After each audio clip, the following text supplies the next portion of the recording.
नमस्कार। औद्योगिक प्रशिक्षण संस्थानों के व्यवसाय वेल्डर के विषय ट्रेड थ्योरी की पाठ्यचर्या में अंकित गैस वेल्डिंग फ्लेम या गैस वेल्डिंग ज्वाला पर आपको आज मैं प्रशिक्षण प्रदान करूंगा। जैसा कि मैंने पहले ही अपना प्रसंग बताया है, गैस वेल्डिंग ज्वाला, गैस वेल्डिंग फ्लेम। ठीक है, टॉपिक नेक्स्ट। हमारे पॉइंट रहेंगे गैस ज्वाला, गैस फ्लेम, और इसको हम लो भी बोलते हैं। तो परिचय, पहला पॉइंट परिचय। दूसरा, हम जो प्रशिक्षण लेंगे ज्वाला की दिखावट यानी कि शेप ऑफ फ्लेम। नेक्स्ट, तीसरा जो रहेगा रासायनिक प्रतिक्रिया। रासायनिक प्रतिक्रिया मीन्स केमिकल रिएक्शन जो इस बीच होंगी ज्वाला के लिए। नेक्स्ट रहेगा ज्वाला का वर्गीकरण या ज्वाला के प्रकार, classification of flame, types of flame. In the end, last में ज्वाला के उपयोग यानी ज्वाला के यूजेस। सबसे पहले परिचय यानी इंट्रोडक्शन। फ्लेम क्या है?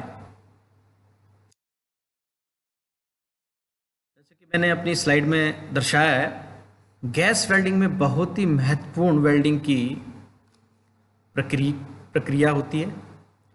इसमें ऑक्सीजन की मदद से गैस को जलाया जाता है और एक केंद्रित आग की मदद से उच्च तापमान पर फिलर मटेरियल को पिघलाया जाता है और वेल्डिंग पॉइंट पर लगाया जाता है, जिससे कि वह पिघलकर वेल्डिंग पॉइंट में अपने आप सेट हो जाता है। तो ये तो मेरी स्लाइड्स के वर्ड्स थे। मैं आपको समझाना चाहूँगा कि फ्लेम क्या होती है। फ्लेम के लिए हमें, जब हम गैस वेल्डिंग करते हैं तो उसमें दो चीज़ों की ज़रूरत पड़ेगी। दो तरह की गैसें हम यूज़ करते हैं। एक गैस होती है फ्यूल और दूसरी फ्यूल यानी ईंधन, और दूसरी होती है सहायक गैस। जब इन दोनों का मिक्सचर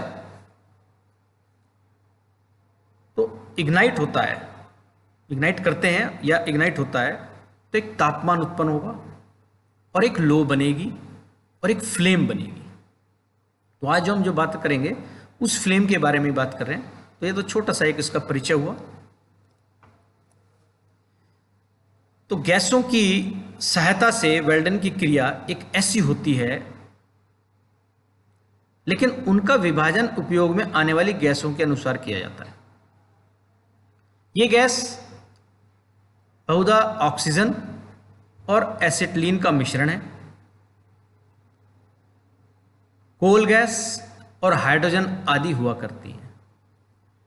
इट मीन्स ये जो लाइन हमें बताना चाह रही हैं कि यहाँ पर हम जो यूज़ करेंगे, जब गैस वेल्डिंग करते हैं, प्रक्रिया करते हैं और वेल्डिंग की प्रक्रिया करते हैं, उस पर हमें दो तरह की गैसें, मैंने जैसे पहले भी बताया, दो तरह की गैस यूज़ करते हैं। ऑक्सीजन जो सहायक गैस रहेगी, और दूसरी जो अभी मैंने बात करी है वो दूसरी जो एसिटिलीन, यानी कि ये हमारी फ्यूल गैस है। और फ्यूल गैस में हमारी बहुत सारी गैसें हो सकती हैं, जैसे एसिटिलीन और कोल गैस, हाइड्रोजन या ब्यूटेन या प्रोपेन आदि।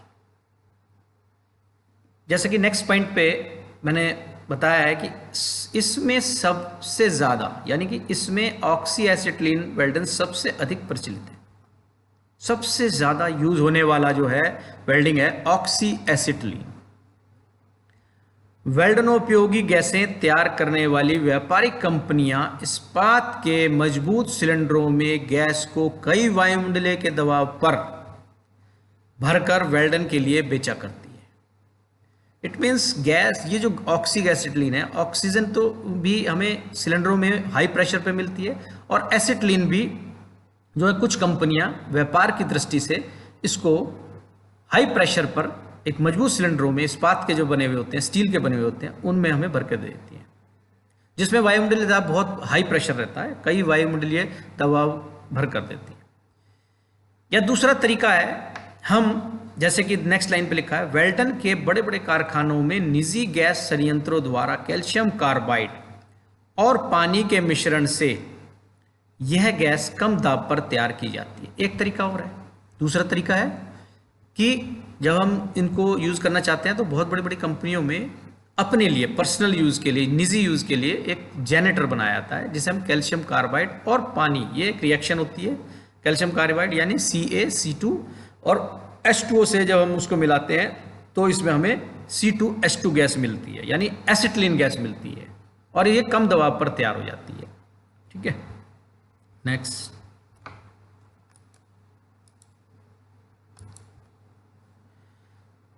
ज्वाला की दिखावट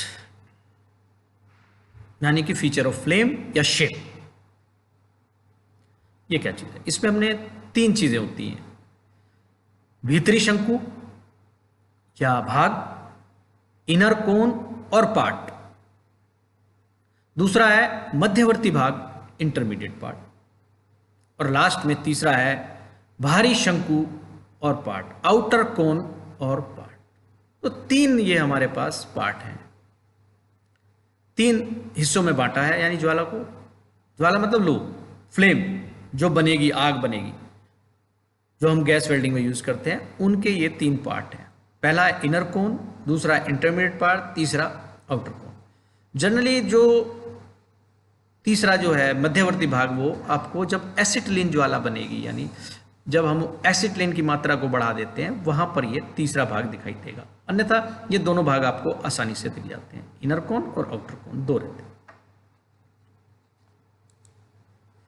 जैसे कि ये मैंने दिखाया इस स्लाइड में कि ये हमारे पास ये फ्लेम है, कोन है, जिसकी शेप, दिखावट, एक ये हमारे पास यहाँ पर इनर कोन है, ये आउटर कोन, या इसको आउटर एनवलप भी बोलते हैं इंग्लिश में, या बाहरी आवरण बोलते हैं, और अंदर का जो हिस्सा है वो इनर कोन यानी कि आंतरिक शंकु बोलते हैं। और एक जो मैंने अभी बात करी थी, तृतीय जो होता है, यानी तीसरा जो भाग होता है, वो होता है इंटरमीडिएट पार्ट। वो इस साइज का बनता है, जब हम उसमें एसिटिलीन की मात्रा ज़्यादा कर देते हैं तो वो हमारी कार्बोराइजिंग उसमें आसानी से दिखाई देता है। तो इनको टेम्परेचर के अकॉर्डिंग दिखाया हुआ है, जैसे कि बाहर के इसमें हमारा टेम्परेचर यहाँ आउटर पे 3040 से 3300 डिग्री सेल्सियस तक है, और इस जगह ये देखोगे आपको ये टेम्परेचर हमें 1260 मिल रहा है। ठीक है, और 2100 डिग्री सेल्सियस हमारा यहाँ मिल रहा है, और इनर में हमें मिल रहा है 3300, 3040 से लेके 3300। ठीक है, तो आउटर का हमारा टेम्परेचर हुआ 1260, इनर का हमारा टेम्परेचर हुआ 3040 यानी 3300 डिग्री। तो ये हमारी फ्लेम की शेप है या फीचर है। अब बात करते हैं, जो नेक्स्ट पॉइंट है हमारा, वो है रासायनिक प्रतिक्रिया यानी केमिकल रिएक्शन। केमिकल रिएक्शन में वेल्डिंग में उपयोग किए जाने वाला सबसे आम ईंधन एसिटिलीन है। जैसे कि मैंने पहले ही बताया कि सबसे ज़्यादा यूज होता है बहुधा, यानी इसे ऑक्सी एसिटिलीन गैस वेल्डिंग भी बोलते हैं। तो आम ईंधन एसिटिलीन है, जिसके 2 चरण हैं प्रतिक्रिया के, यानी कि जो हमारी रिएक्शन होगी, केमिकल रिएक्शन होगी, वो 2 हैं। पहली स्टेज में क्या है, यानी प्राथमिक रासायनिक प्रतिक्रिया में गर्मी, कार्बन मोनोऑक्साइड, हाइड्रोजन गैस का उत्पादन करने के लिए ऑक्सीजन की उपस्थिति में एसिटिलीन को शामिल किया जाता है। इसका मतलब यह है कि जब हम एसिटिलीन और ऑक्सीजन को यूज करते हैं, यानी कि हम ऑक्सीजन की उपस्थिति में एसिटिलीन को जलाते हैं, तो क्या होगा, कार्बन मोनोऑक्साइड पहली स्टेज में बनती है, और दूसरी स्टेज में हमारे पास, पहली स्टेज में हमारे कार्बन मोनोऑक्साइड और हाइड्रोजन गैस बनती है। तो ये एक इसकी पहली स्टेज है। नेक्स्ट देखते हैं। द्वितीय प्रतिक्रिया में निम्न प्रकार है, जहां पर कार्बन मोनोऑक्साइड जो पहले से बनी हुई है, जो हमारे पास पहले से बनी हुई है, देखिए पहले से जो कार्बन मोनोऑक्साइड बनी हुई है, और तो उसके लिए एक द्वितीय प्रतिक्रिया निम्न निम्न प्रकार है, जहां पर कार्बन मोनोऑक्साइड और हाइड्रोजन कार्बन डाइऑक्साइड और जल वाष्प का उत्पादन होता है। ठीक है, उत्पादन होता है। करने के लिए क्या होगा, ऑक्सीजन की मात्रा को बढ़ा देते हैं। ऑक्सीजन की मात्रा को बढ़ाने से हमें ये चीज़ें मिल जाएंगी। क्या क्या मिल जाएगा, H2O मिल जाएगा यानी जल वाष्प, वेपर्स, हाइड्रोजन कार्बन डाइऑक्साइड और मोनोकार्बन डाइऑक्साइड, ऑक्सीजन की उपस्थिति। ये इसकी दूसरी स्थिति है। अब बात करते हैं जो हमारा टॉपिक है कि ज्वाला का वर्गीकरण या ज्वाला के प्रकार। ज्वाला के प्रकार यानी क्लासिफिकेशन ऑफ फ्लेम या टाइप्स ऑफ फ्लेम। तो इनको हमने गैस के अनुपात के आधार पर डिवाइड किया है, जैसे कि न्यूट्रल फ्लेम, न्यूट्रल ज्वाला, कार्बोराइजिंग ज्वाला यानी कार्बोराइजिंग फ्लेम, और लास्ट में ऑक्सीकरण ज्वाला, ऑक्सीडाइजिंग फ्लेम। तो 3 हिस्सों में इसको हमने डिवाइड करा है। ठीक है, तीन तरह से ही बनती हैं, 3 तरह की ही फ्लेम होती है हमारे, जो हम जनरली यूज करते हैं गैस वेल्डिंग में। न्यूट्रल फ्लेम, कार्बोराइजिंग फ्लेम और ऑक्सीकरण या ऑक्सीडाइजिंग फ्लेम। जैसे कि इस फिगर में हमने ये दिखाने की कोशिश करी है, अभी आगे हम वो डिटेल में पढ़ेंगे। तो ये फ्लेम्स बनी है ऑक्सीडाइजिंग जो ऑक्सीकरण वाली है, और कार्बोराइजिंग और न्यूट्रल फ्लेम्स। ठीक है, नेक्स्ट चलते हैं। जैसे कि मैं बात करता हूं न्यूट्रल ज्वाला यानी न्यूट्रल फ्लेम, ये कौन सी फ्लेम है? पीछे की साइड में देखो ध्यान से, यहां पे मैंने लिखा equal acetylene oxygen, equal acetylene oxygen. तो एसिटिलीन पूरी तरह से वेल्डिंग ऑक्सीजन और आसपास की हवा में जलाया जा रहा है, यानी एसिटिलीन को ऑक्सीजन और हवा, क्योंकि आसपास हवा भी रहती है, उसको पूरी तरह से कंप्लीटली कंबशन किया जा रहा है, दहन किया जा रहा है। तो ज्वाला रासायनिक रूप से न्यूट्रल है। इसमें इस लो के 2 हिस्से हैं, हल्के नीले रंग की अंदरूनी शंकु और गहरे नीले रंग से लेकर बेरंग बाहरी शंकु। आंतरिक शंकु वह जगह है जहां पर एसिटिलीन और ऑक्सीजन गठबंधन करते हैं, यानी पूरी तरह से वहां पर बर्न्ट हो जाते हैं। नेक्स्ट पॉइंट है, इस आंतरिक शंकु की नोक लो का सबसे गर्म हिस्सा है। जो शंकु अंदर बना हुआ है, इनर जो बना हुआ है, सबसे हाईएस्ट टेम्परेचर है वहां पर। कितना है? 3100 डिग्री से 3300 डिग्री सेल्सियस। और ये क्या है? स्टील को आसानी से पिघलाने के लिए पर्याप्त गर्मी प्रदान करता है, पर्याप्त गर्मी मिल जाती है। और लास्ट पॉइंट में देखते हैं, आंतरिक शंकु में एसिटिलीन टूट जाता है और आंशिक रूप से हाइड्रोजन और कार्बन मोनोऑक्साइड से जलता है, जो बाहरी शंकु के आसपास की वायु या हवा से अधिक ऑक्सीजन के साथ गठबंधन करता है और जलता है। मीन्स जो हमारा इनर कोन है वो एसिटिलीन में टूट जाता है, और पार्शली जो है वो हमारा हाइड्रोजन और कार्बन डाइऑक्साइड से जलता है, और बाहरी शंकु के आसपास की हवाइयों को अधिक ऑक्सीजन के साथ गठबंधन कर जलता है। तो ये हमारी न्यूट्रल फ्लेम है।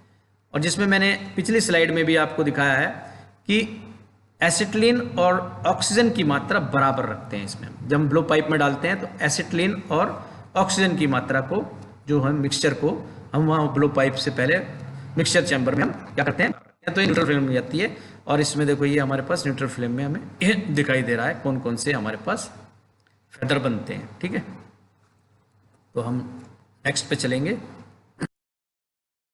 न्यूट्रल ज्वाला फ्लेम की हम शेप देखते हैं अपने नेक्स्ट स्लाइड में, उसकी फिगर। तो ये न्यूट्रल फ्लेम की फिगर है, यानी डायग्राम है, जिसमें हमें दर्शाया है कि कौन सा आउटर कोन है और कौन सा हमारा जो हिस्सा है वो इनर कोन है। जैसे कि ये वाइट कलर का जो दिखाया कोन, ये इनर कोन है, और ये जो ऊपर है आपका ब्लू कोन जो दिखाई दे रहा है, ब्लू रेडिश, तो ये हमारा आउटर एनवलप या बाहरी आवरण। ये न्यूट्रल फ्लेम की हमारी ये बनावट है। ठीक है, तो नेक्स्ट स्लाइड पे चलते हैं। जो नेक्स्ट हमारा टाइप है वो है हमारा कार्बोराइजिंग फ्लेम। कार्बोराइजिंग फ्लेम, नाम से ही पता लग रहा है कि इसमें कार्बन की मात्रा ज़्यादा होगी, है ना। कार्बन की जब परसेंटेज ज़्यादा होगी तब हमें वो कार्बोराइजिंग ज्वाला देगा। तो जैसे कि मैंने इसमें पॉइंट वाइज जो दिखाया है, एसिटिलीन की एक अतिरिक्त और एक कार्बोराइजिंग लो बनाता है। एसिटिलीन, ऑक्सी एसिटिलीन गैस में जो हमें जो सेकंड है वो है हमारी जब कार्बोराइजिंग लो बनती है, यानी कि कार्बोराइजिंग लो मतलब रिड्यूसिंग लो भी बोलते हैं इसको। और इसके 3 हिस्से होते हैं। देखिए यह लो 3 लो क्षेत्रों की विशेषता है। गर्म आंतरिक शंकु, अंदर के जब जो इनर कोन होगा वो गर्म होगा, हॉट होगा। एक सफ़ेद गर्म एसिटिलीन फैदर होगा, एक सफ़ेद गर्म एसिटिलीन फैदर बोलते हैं उसको, जो इंटरमीडिएट आपका मैंने बताया था इंटरमीडिएट कोन, ठीक है, जोन है। और नीले रंग का बाहरी आवरण होगा, यानी बाहरी शंकु जो होगा, बाहर का हिस्सा जो होगा नीले रंग का होगा। तो ये इसमें इसने दर्शाया है, ठीक है।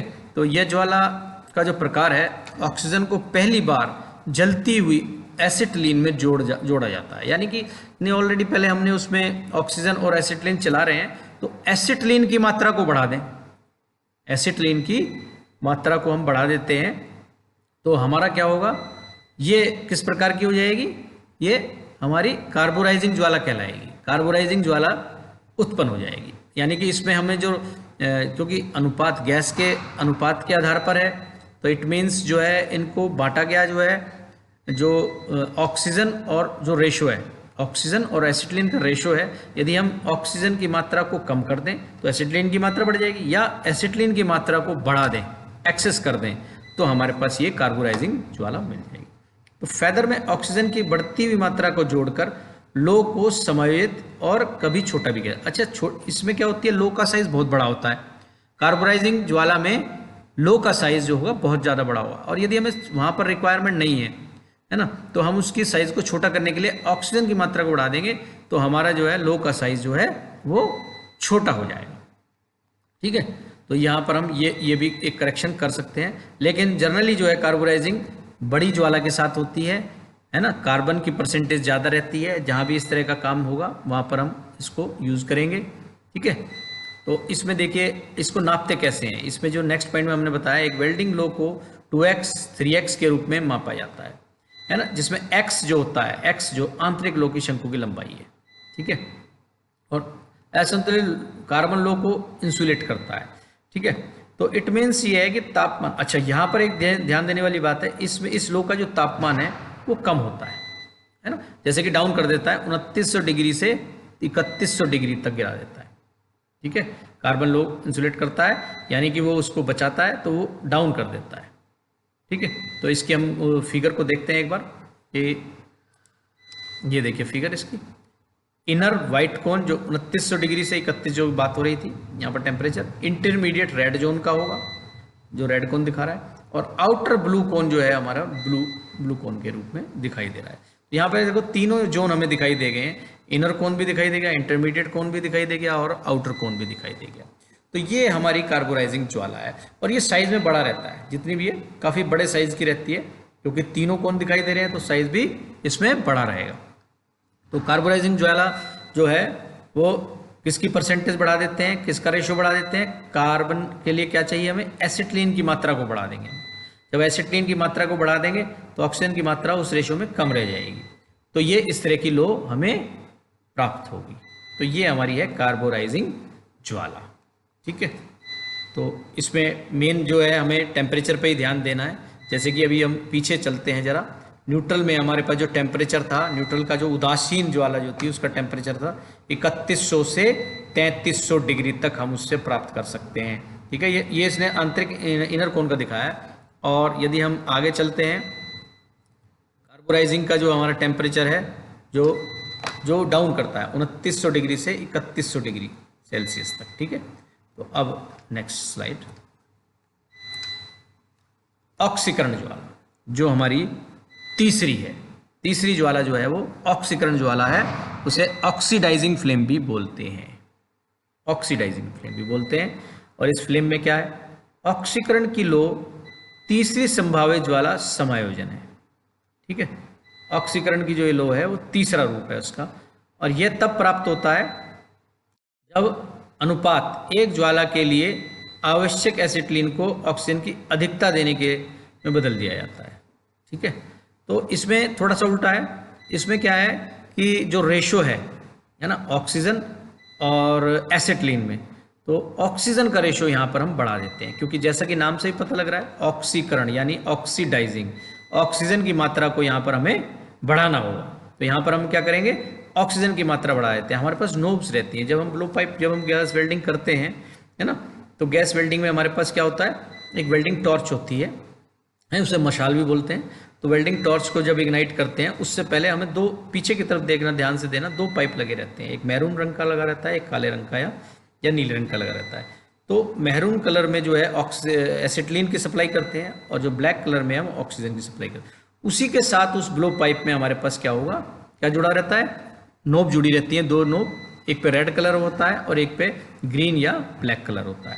तो रेड कलर को हम ऑक्सीजन की, एसिटिलीन की मात्रा को बढ़ा सकते हैं, और ऑक्सीजन की मात्रा के लिए ब्लैक कलर वाला जो नोब है उसको घुमाते हैं। तो इनकी मात्राओं को बढ़ा देते हैं, तो ये मात्राएं बढ़ जाएंगी, तो जिसमें ऑक्सीजन की मात्रा बढ़ाएंगे तो ऑक्सीडाइजिंग हो जाएगी।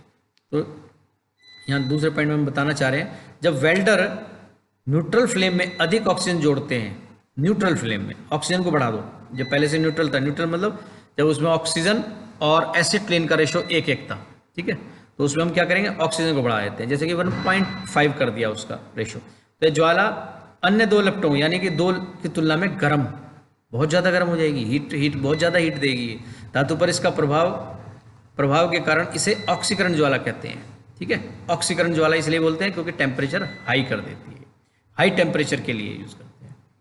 तो यह लो समायोजन आमतौर पर पसंद नहीं किया जाता, यानी ये वाला जो इसका कॉम्बिनेशन है वो उसका, क्योंकि ये क्या वजह है, ऑक्सीकरण ज्वाला अधिकांश धातुओं के साथ संरचनात्मक और यांत्रिक अवरोध के लिए अवांछनीय ऑक्साइड बनाती है, जो हमें जरूरत नहीं है, यानी मेटल ऑक्साइड बना देती है। मेटल से क्रिया कर कर ये क्या बना देती है, मेटल ऑक्साइड बना देती है, क्योंकि हाई टेम्परेचर होता है और जो भी आसपास की वायु होती है उससे क्रिया कर कर ये क्या बना देती है, मेटल ऑक्साइड बना देती है, धातु ऑक्साइड बना देती है, जो हमें उसकी ज़रूरत नहीं होती है। इसलिए इसको हम यूज़ नहीं करते हैं या पसंद नहीं करते हैं, कहने का मतलब। टेम्परेचर जो तापमान लगभग 3400 3600 कुछ जगह बुक्स में आपको 3500 भी मिल जाएगा, 3480 डिग्री लगभग होता है, लेकिन 3600 तक आप इसमें, क्योंकि हाई है, ले सकते हैं। अच्छा, ऑक्सीकरण लो का मतलब फ्लेम में आवाज़ कठोर हो जाती है, आवाज़ जो है उस बहुत ज़्यादा हार्ड हो जाएगी, आवाज़ के साथ ये वेल्डिंग जो दिखाई देगा, ठीक है। वेल्डिंग जब करेंगे हम इसको, तो इस फ्लेम में आवाज़ बहुत ज़्यादा हो जाएगी, हार्ड हो जाएगी। ब्रेज वेल्डिंग और कांस्य सरफेसिंग में थोड़ा ऑक्सीकरण फ्लेम का उपयोग किया जाता है, जबकि फ्यूजन वेल्डिंग में कुछ अधिक पीतल और कांसे में अधिक दृढ़ता से ऑक्सीकरण फ्लेम का उपयोग किया जाता है। देखिए, इसको हम यूज़ कर सकते हैं ब्रेजिंग वेल्डिंग के लिए भी, कांस्य सरफेसिंग यानी कि ब्रास जो है ब्रॉन्ज सरफेसिंग में इसको यूज़ करते हैं, और दूसरा जब फ्यूज़न वेल्डिंग जहाँ पर हम पिघला कर करते हैं, तो पीतल और कांसे, है ना, वहाँ पर भी हम इसको यूज़ करते हैं, ठीक है। तो ये हमारे पास है ऑक्सीकरण। तो 3 हमारी हो गई फ्लेम, तीनों के टाइप हो गए हमारे, न्यूट्रल फ्लेम पहली, उदासीन, और दूसरी हमारी हो गई कार्बोराइजिंग, और उसको रिड्यूसिंग भी बोलते हैं, और तीसरी जो है लास्ट में ऑक्सीकरण ज्वाला यानी ऑक्सीडाइजिंग फ्लेम बोलते हैं इसे, ठीक है। इसकी हम जो इसको कैसे कंट्रोल करते हैं वो मैंने भी डिस्कस किया था। दो के आकार को मशाल या नियामक सेटिंग मतलब रेगुलेटर जो लगे रहते हैं, नोब्स लगी रहती है, उसके द्वारा, वाल्वों द्वारा एक सीमित सीमा तक संयोजित किया जाता है, जो हम उसको कंट्रोल कर सकते हैं। लेकिन मुख्य रूप से ये टिप में छिद्र के आकार पर निर्भर करता है। अच्छा, नोजल के साइज पे भी डिपेंड करेगा, ठीक है। तो वास्तव में टिप को हाथ में काम के अनुसार पहले चुना जाता है, पहले जो हमने काम करना है उसके हिसाब से हमें टिप को या नोजल को चुनना पड़ता है, उसके बाद हम उसके अकॉर्डिंग यानी रेगुलेटर के अकॉर्डिंग हम उसमें काम करते हैं, ठीक है। तो ये हमारे पास है इसकी शेप, ये देखिए, आउटर कोन जो दिखाया ब्लू 3500 डिग्री तक, और इनर कोन का भी हमारा टेम्परेचर इतना दिखाया, क्योंकि बहुत ज़्यादा हीट डेवलप करता है, ठीक है। तो ये ऑक्सीकरण ज्वाला की शेप है। और अच्छा, इसका साइज जो है कार्बोराइजिंग और न्यूट्रल फ्लेम से छोटा रहता है, ये भी पहचान है इसकी कि कार्बोराइजिंग और आपकी न्यूट्रल फ्लेम से, उदासीन जो फ्लेम है हमारी ज्वाला से, वो छोटा रहता है। यूजेस, ज्वाला के उपयोग, कहाँ यूज़ कर सकते हैं इन ज्वालाओं को। 3 तरह की ज्वाला है, लेकिन कहीं तो यूज़ करनी पड़ेंगी। तो निम्नलिखित धातुओं के लिए, जो हमने धातुएं नीचे दिखाई हैं, उनके लिए कहाँ पर न्यूट्रल गैस वेल्डिंग ज्वाला से वेल्ड किया जा सकता है। तो कौन कौन सी हैं? नरम इस्पात यानी माइल्ड स्टील, स्टेनलेस स्टील्स है ना, एल्यूमिनियम ये नॉन फेरस है, और कच्चा लोहा यानी आयरन और तांबे में यूज़ कर सकते हैं। ठीक है, तो ये हमारी कर सकते हैं कौन सी? न्यूट्रल गैस वेल्डिंग ज्वाला या न्यूट्रल फ्लेम। दूसरी है हमारी निम्नलिखित धातुओं के लिए ऑक्सीडाइजिंग गैस वेल्डिंग ज्वाला से वेल्ड किया जा सकता है। कौन कौन सी है? जस्ता आधारित मिश्र धातु, दूसरा है कच्चा लोहा, तांबा आधारित मिश्र धातु यानी पीतल, और मैग्नीज स्टील, वो स्टील जिसमें मैग्नीज होगा। ठीक है, तो ये हमारे लिए ऑक्सीडाइजिंग गैस वेल्डिंग फ्लेम से हम वेल्ड कर सकते हैं। और लास्ट में जो है हाई कार्बन स्टील के लिए कार्बोराइजिंग ज्वाला से वेल्ड किया जाता है। जहाँ पर हाई कार्बन स्टील होता है, हाई कार्बन को किससे जोड़ेंगे हम? कार्बोराइजिंग ज्वाला से। ठीक है, तो ये तीनों फ्लेम के हमारे पास यूजेस आ गए। और इसके बाद ये यूजेस भी हैं हमारे पास, जो नेक्स्ट हमने टेबल के फॉर्म में दिखाया है, और टेम्परेचर भी बताया। जैसे कि शुरू में हमने बताया था कि हम दो गैस यूज करते हैं, एक तो कॉमन है, देखो यहाँ पर ऑक्सीजन जो कि हमारी सहायक गैस है, और एक है हमारी ईंधन गैस। ईंधन गैस हमारी बदल सकती है, जैसे कि एसिटिलीन, हाइड्रोजन, या कोयला गैस, या एलपीजी, या एसिटिलीन प्लस वायु। तो इनमें इनका नाम दिया गया है ऑक्सी एसिटिलीन ज्वाला, ऑक्सी हाइड्रोजन ज्वाला, ऑक्सी कोल ज्वाला, ऑक्सी तरल पेट्रोलियम गैस ज्वाला, और लास्ट में वायु एसिटिलीन ज्वाला। इनके टेम्परेचर दिए गए। सबसे हाईएस्ट टेम्परेचर हमें जो अच्छा टेम्परेचर मिलता है 3100 से 3600 डिग्री उच्चतम, फिर 2400 से 2700 डिग्री, फिर 1800 से 2200 डिग्री, फिर 2700 से 2800 डिग्री किसके लिए? एलपीजी यदि हमारे पास है, और 1825 से 1875 डिग्री ये निम्न टेम्परेचर। इनके अपने अपने यूज, जैसा कि हमने पहले भी डिस्कस कर लिया था, सभी लोहा जो है या एलोय धातु की मिश्र धातु का वेल्डन करने के लिए, या कटिंग के लिए, ब्रेजन के लिए, या धातु छिड़काव यानी कि हम उस पर क्या कर सकते हैं? धातु छिड़काव यानी स्प्रे के लिए, और कठोर फलक के लिए। तो इस तरह से इनके सबके यूजेस हैं। केवल ब्रेजन और सिल्वर के लिए यूज कर सकते हैं, सिल्वर सोल्डर के लिए यूज कर सकते हैं। साथ में हमने इसको टेबुलर फॉर्म में इनको दिखाया है। तो इसी के साथ आज की जो हमारी कक्षा थी इसको मैं समाप्त करना चाहूँगा। और आज मैंने जो गैस वेल्डिंग फ्लेम पर आपको प्रशिक्षण प्रदान किया। आशा करता हूं कि आपको यह प्रशिक्षण भविष्य हेतु मददगार होगा। धन्यवाद।